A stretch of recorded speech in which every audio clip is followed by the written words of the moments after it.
and welcome to the Lance Out Loud. The current recession has taken a toll on a lot of people, and the latest casualty may be democracy.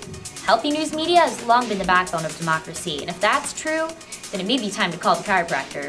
Newsroom where we announced to the staff that the final edition of the Rocky Mountain News will be published tomorrow. It's dark times in media land, and the past few months have been disastrous for news outlets. Here in Windsor, the A Channel's forthcoming closure has been met with public outcry, bringing protests to the streets. Because we are one of you, we know that we are not immune to market forces. Now, it's our turn. Elsewhere, newspapers are stopping the presses and going strictly online, while others are closing their doors completely. Today that the PI will become an online-only news operation.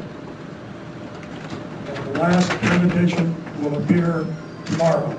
According to the Project for Excellence in Journalism, 20% of journalists are out of work since 2001, and newspaper revenues dropped 23% last year alone. We're like any other media outlet, is that we're still struggling for our share of the market. But I think I think our reach is really quite good when you combine the sales of our newspaper with our website. We've put a lot of emphasis on developing our website. About 2 years ago, we started to take over the publishing of content to our site as far as the local content. And I think when you look at the reach now of our paper, via online and in print, it's probably the greatest it's ever been.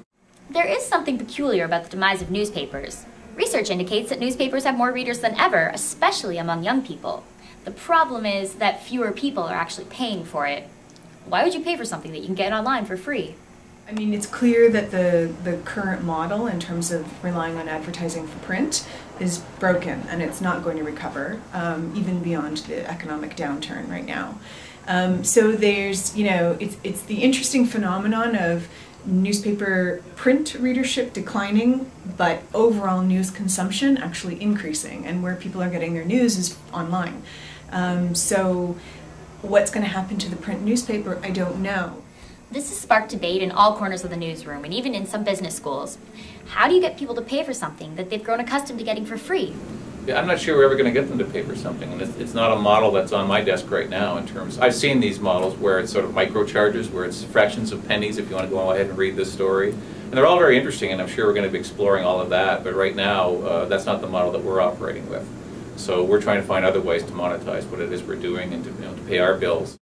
Some people have suggested a micro fee for surfing news websites where you would pay maybe 1 or 2 cents an article, or perhaps paying $5 for a monthly subscription. This may seem like a pie-in-the-sky idea, but the Wall Street Journal charges for an online subscription and saw its business rise nearly 10% during the past year. It's a fallacy to assume that journalism can just carry on without newspapers, because the state of journalism has really relied on what newspapers do. Newspapers have always been the kind of core of places where a lot of the investigative journalism happens, along with, magazines, but that's also a declining industry. So all of print right now is really suffering.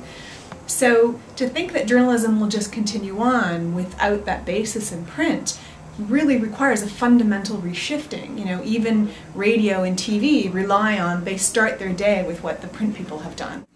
One thing's for certain, if Apple can train people to pay 99 cents for a song instead of downloading it for free, and cell phone companies can charge 25 cents for a text message, people are going to pay for something they want. Until next time.